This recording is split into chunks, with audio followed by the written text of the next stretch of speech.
Hi, I'm Pete, and welcome to Just a Few Acres Farm at the 2025 Red Power Roundup in Sedalia, Missouri. I gotta make sure to say that right. It's not Missouri, it's Missouri. And Hilarie came with me. She's sitting up there. It's nice in here. It's air conditioned, and there's quite a bit to look at. Here's a 706 gas with a Coleman, I think it's Coleman, front wheel assist on it. Don't see that combination too often. A nice original 1206. 1206 is quite a special tractor in International Harvester history. There's a little sign in front of the tractor here, and it says this is a two-owner tractor, and it's only got 2,970 hours on it. It's been cared for in original condition. And just something, you may have heard this about the 1206, first tractor that International made that was over 100 horsepower, and they had to delay the release of it for a year for the tires to be developed that would grab onto the rims well enough to take that torque coming from the tractor. It's nice to see original survivors like this. Look at the paint is really in good condition. It's been stored inside and well loved. Here's a bunch in pretty quick succession. 1026 Hydro. I don't know what the 107 is on the number. I guess the owner put that on there. This got front wheel assist too. I think these are Coleman, but somebody can correct me if I'm wrong. I see the big hubs and I think Coleman. 1256, 1456, 1468 with the International V8, not a popular engine, and a Hydro 100. Here's a 1568 again with a V8 on it. When I went to go see Jesse at Restoration Tractor Sales, he's been working on a couple of these. He said these V8 engines are really hard to find parts for and expensive to redo, and they weren't real popular after they were released. Farmers much preferred the inline sixes. Why? I'm not sure. I haven't run one, so I'm not exactly sure why they were so unpopular.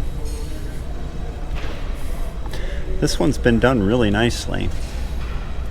Some details of these front wheel assists, that big hub cover, and then inside out of the differential here.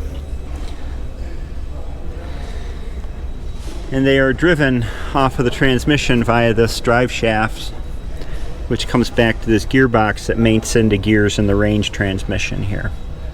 Just a beautiful restoration job. Oh, Wheatland drawbar.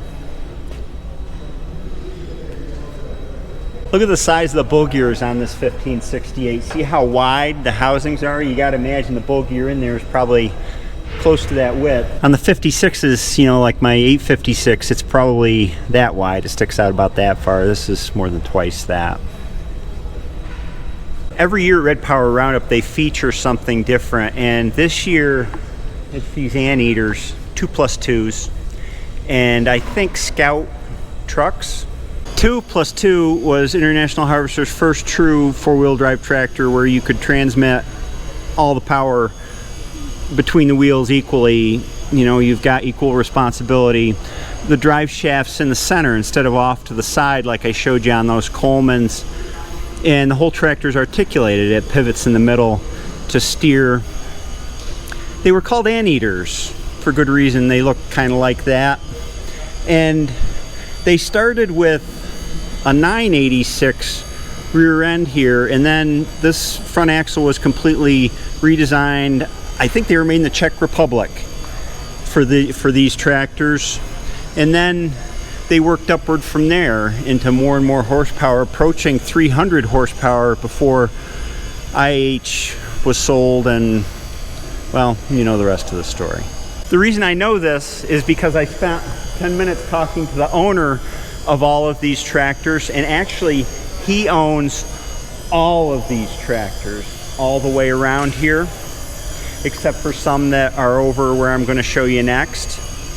And he's right here in Missouri. The tractor collection is located right here in Missouri. Quite a collection.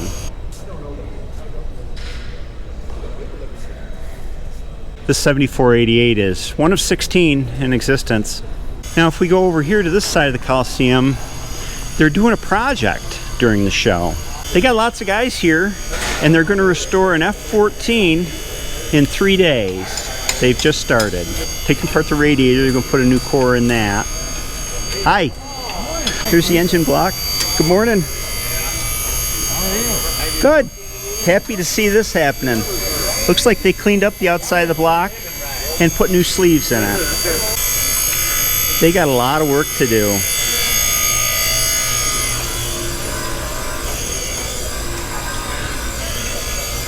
My understanding is the gentleman who initiated this, who's kind of heading it up, although they tell me nobody's in charge, works with high school kids on doing restorations after school. And some of these tractors that are right here, he's done with them. Like this F-20 that's done really nice. I think that's him and students. And this C, this H, look at the size of the bucket on this, on an aero front. It's huge. And this M, very impressive. We're gonna get on here and ride. This is where we were in this nice air-conditioned building. It's hot here in Missouri. It was in the mid-90s yesterday. I think the heat index is up over 100. It's going to be hot here today too. So we'll stay in the shade and the air conditioning when we can. This is the State Fairgrounds and it's quite large. There's a lot of different exhibits spread out, so taking the tram is a nice way to get around. What the heck is this?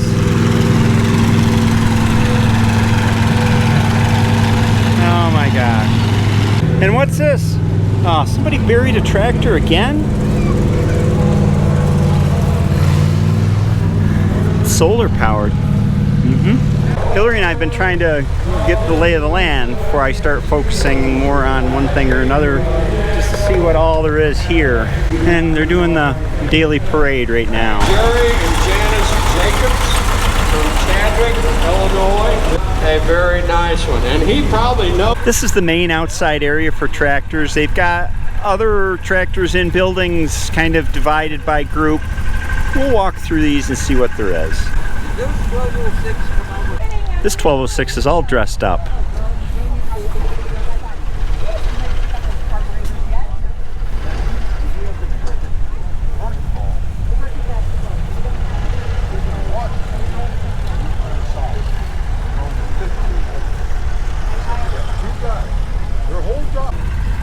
Super MTA diesel.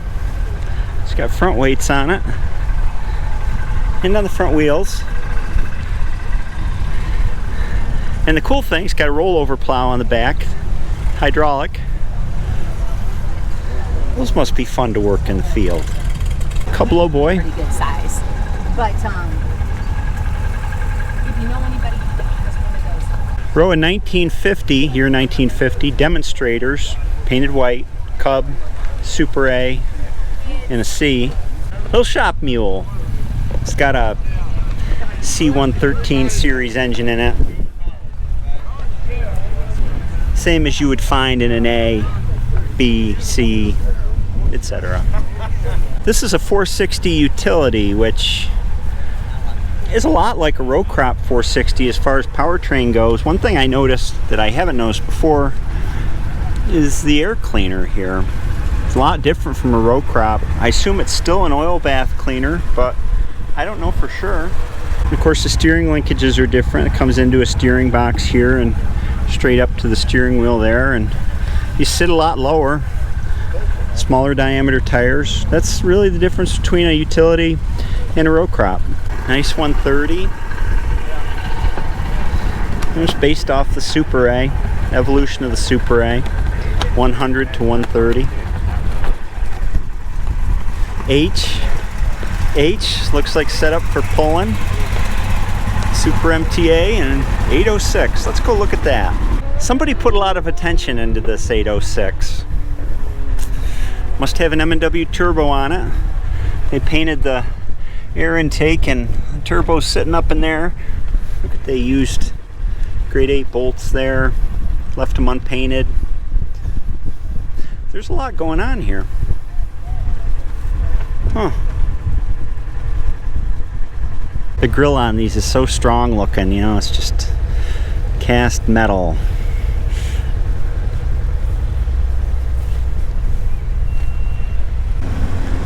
tractor after tractor after tractor. That's a cool finish on this M. Linseed oil or some of the slow drying oil, I think, doesn't come off on your hand. And I've seen this at other shows. It just gives the tractor a whole lot of character. You can still see its age.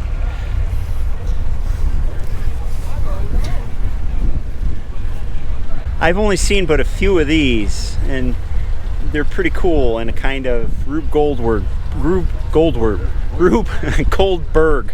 kind of way. It's a loader on an F20, and it's all run mechanically off of the PTO here, or maybe it's off the belt pulley. No, it's run off the PTO there. Comes up to this gearbox, and you press these different levers to work different functions. It works the pulleys and pulls up the loader. Oh, loader before hydraulics were common. See these, there's levers up there, teeth with a spring on them, and I think that may have been related to a bucket trip mechanism. There's no bucket on this, just got kind of a blade made out of metal and wood on it. And I assume that would trip the bucket, but I don't really know. Nicely done 400.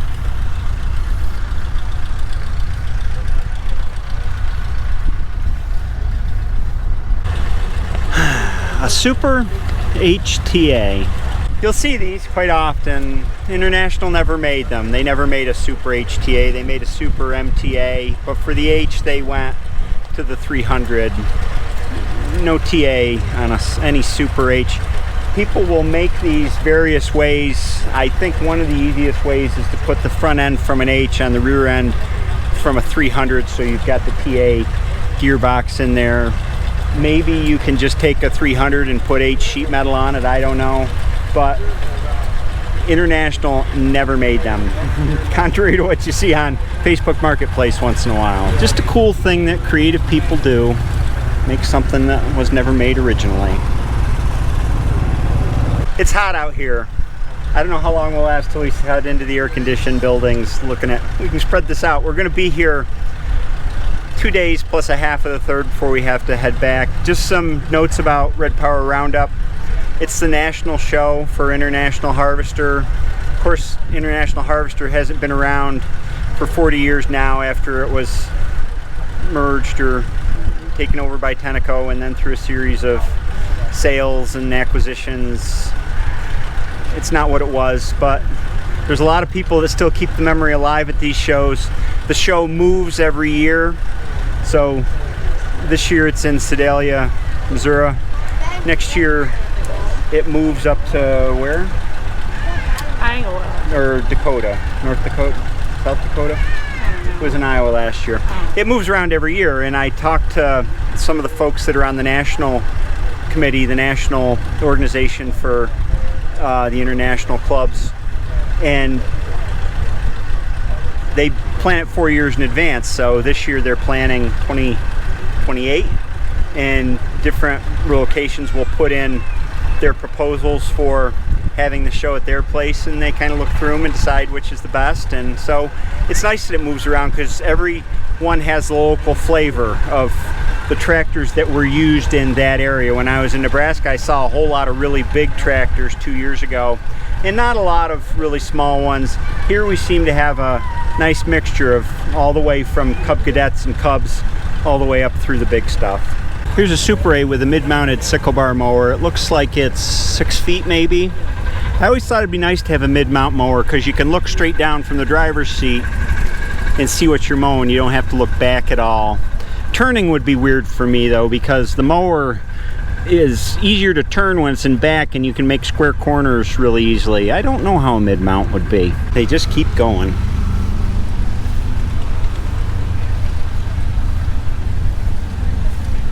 This, believe it or not, is an H. What do you think of it, Hill? It's beefy. Look at this front axle. Oh my gosh. And these tires, huge. Actually, it's a Super MTA, not an H. I couldn't see it underneath the loader. It's been modified a whole lot, and it's got this homemade, I guess it's homemade, I don't know, props on it that comes down and hooks onto the axle. Wow. You can hardly see that it's an MTA under there. Oh, and a 3-point hitch too. That is something. They really did a lot of work on this.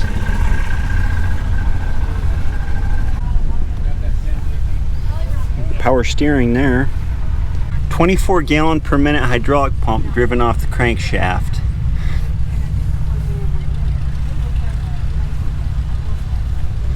That's a nice paint job. Here we have a diesel WD-9.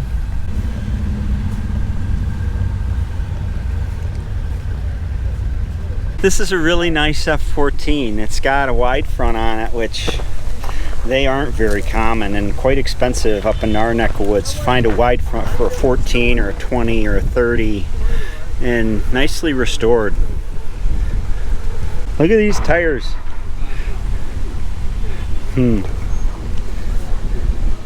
Super A with a disc plow on the back of it, all painted up. That's a cool way to mount a toolbox. This guy back here talking is Jeff, that emblem guy. And if you're looking for the metal emblems that go on Farmalls and Internationals, he's the man. It's him, Jeff. Hi.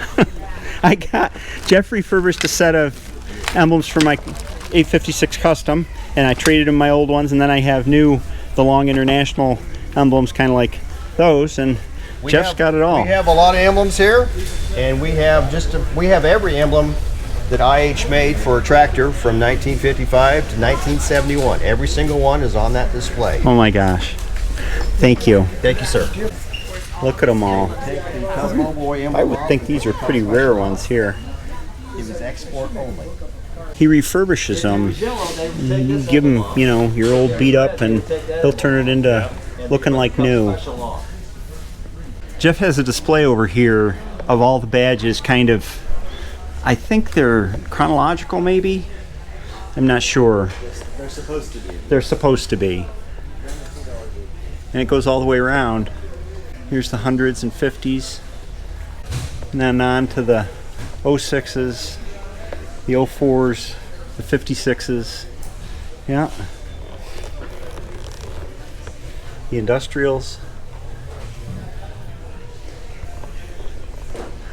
Here we have a Farmall H. Okay. Yep. Got a wagon. Looks like a construction site. It's got a bunch of guys standing around it. But look at this contraption over here.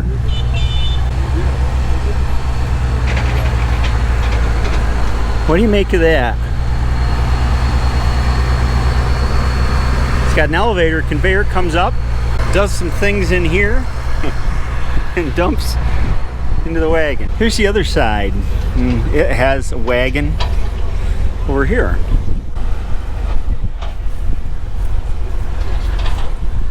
Cool truck. Says it's 1935 C40.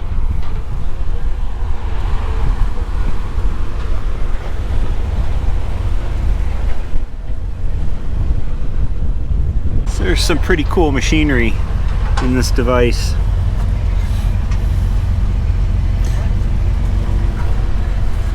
And definitely a lot to it. That's not original sheet metal. It's a Dr. Pepper sign. See the P, E, P, P, E, and part of the R? Truck's running.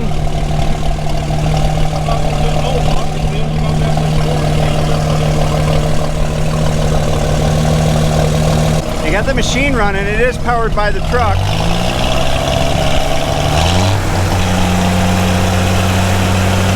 Ear corn goes in one end with the husk still on. Most of the husk, some of the husk.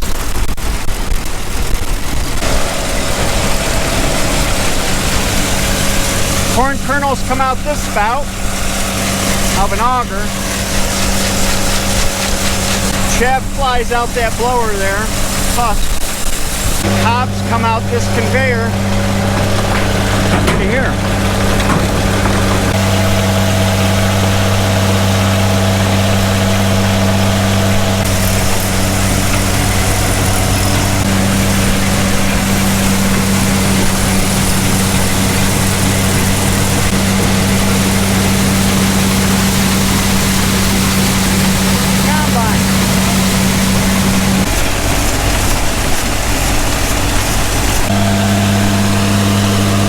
son would love to drive this to school someday. Here's a whole bunch of oldies in a row. Farmall regular, first Farmall. What is that? What is that? There's the doohickey over there. It's got a shaft coming from it that goes to the shaft that controls the butterfly air coming out of the carburetor, air fuel. I don't know what it is. I never seen it before. I'll make a guess. See this? This looks like a flyball governor here, the logo that's stamped on it. And I'm gonna guess the early regulars didn't have, they only had a maximum speed governor. So this may be a variable speed governor that was added to this tractor. I don't know who made them. I've never seen one before. That way you could actually throttle the tractor down and have it governed at lower speed than maximum. If anybody knows for sure, please let me know, because I love these sorts of unique things. Anyway, continuing the oldies, here's a F12. Another regular. This is a W30. This is a regular all fit out with cultivators.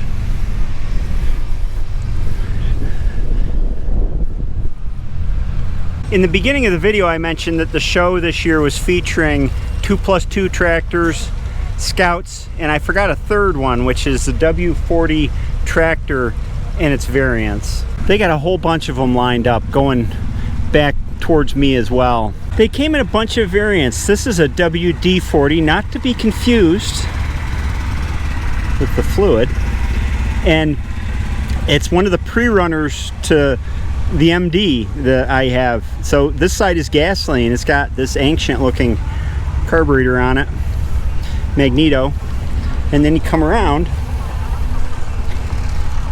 and it's got this giant injection pump here for 4 cylinders, 4 very large cylinders. Here's another example, painted in gray. These were subject to the transition that Harvester did from gray to red in, I forget the exact year, but these tractors were manufactured from about 1935 to 1940. The W40s came in a bunch of variants depending on what fuel you were burning. They made a kerosene version, a diesel version, and this happens to be the kerosene version, the WK40. There is a lot of metal in this tractor. See this tub frame here, like the 1020s and the 1530s? And then you've got a 6-cylinder engine. It's around 300 cubic inches. It's got the triple diamond logo on it, so I wonder if they adapted it from International Harvester's truck division. Magneto, oil bath, air cleaner, band brake under there. This one's really rare. In fact, it's so rare they didn't make any of them. A propane fired W40. There's the regulator for the propane. Yeah, this was a user modification, not factory. They put a live pump on this here for hydraulics. That's the reservoir. And the supply line comes off there and goes to this valve right here. And of course this right here gives it twice as much horsepower. These W-Series, W40 series tractors were the big horses in International's lineup way back in 1935 to 1940. And here's a good example. I have never seen one of these. This is a 5-bottom plow on steel. And these were a 5-bottom tractor. And this tractor is an I-40. See? I-40. Looks like somebody had to modify the tag. They're not making I-40. I've never seen an I-40, and I don't know what makes it an I. Usually I is industrial, and so it'll be lower. It might have a beefier front end. I don't see any difference. So I'm not sure what makes this an I. They got a whole another row of them. Oh, and this is a TD40, tracked Diesel, gas start diesel.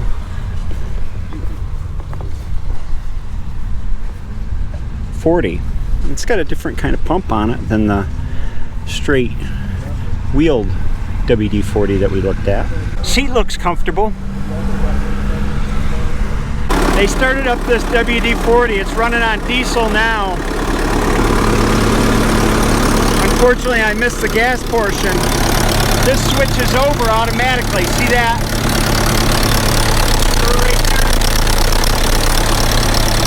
When that rotates around once, after you start it on gas, it starts running on diesel. It's an automatic kind of switch over, although I think you do have to also turn the fuel up to keep it running on diesel. So many variants I didn't know about. This is a WA-40, 1934. I thought they were 35 to 40 manufacturer. I don't know if this is an early model.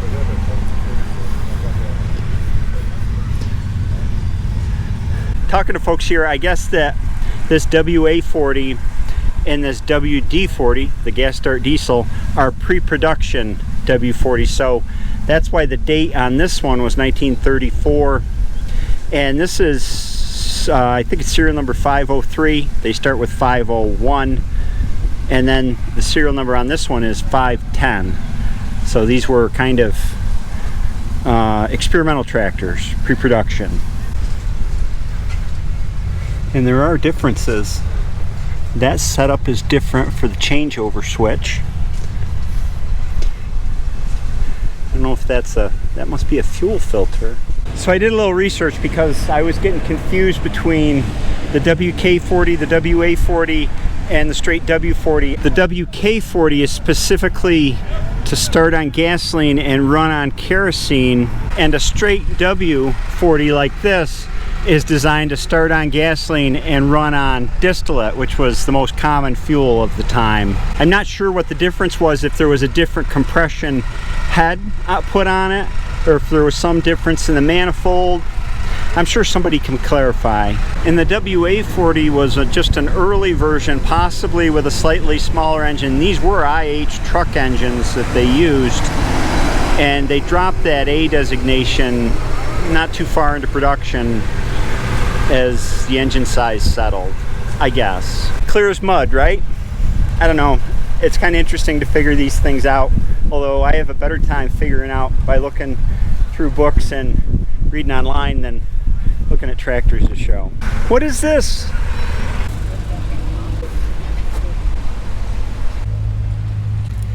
I don't know. And what is this? Changing the oil must be a little difficult.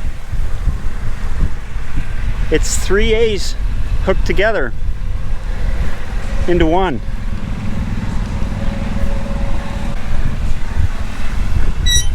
There's one steering wheel. That one doesn't seem to do anything. I guess that steering wheel does the job. Wow. If it can be done, it's probably been done. Oh, look at this. It's a tailgate from a Scout. I have met a lot of viewers here today. We've been talking to viewers half the time. I think so. Maybe more than half the time. It's great to go out and meet people. What's your favorite thing that you've seen today, huh? I like the truck with the thresher on the back of it. That was pretty cool. That was very cool. I don't know if I have a favorite. Those W40s were certainly very interesting to look at. The joy of working on these tractors for me is finding something different. Like when I was looking at those W40s, I was kind of scratching my head a little bit. And then once you get one in and you start working on it, then you really learn about them, and that's very interesting to me. Not doing the same model over and over again, but finding different models and then getting to learn about that point in history and how that model was developed and what the differences are in different variations. Let's check in on the F14 restoration. Oh, a lot of cleaning.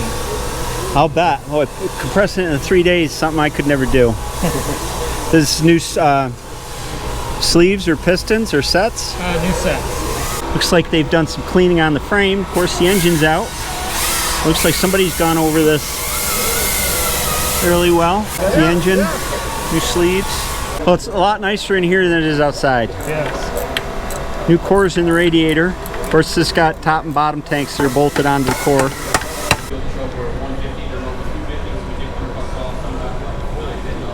It's been a long day and we're getting ready to head out. We haven't shown you nearly all of the show. We haven't seen inside the buildings where they have International Harvester small stuff, memorabilia, all those things. The salvage parts, there's a yard full of them, small engines, other things international related.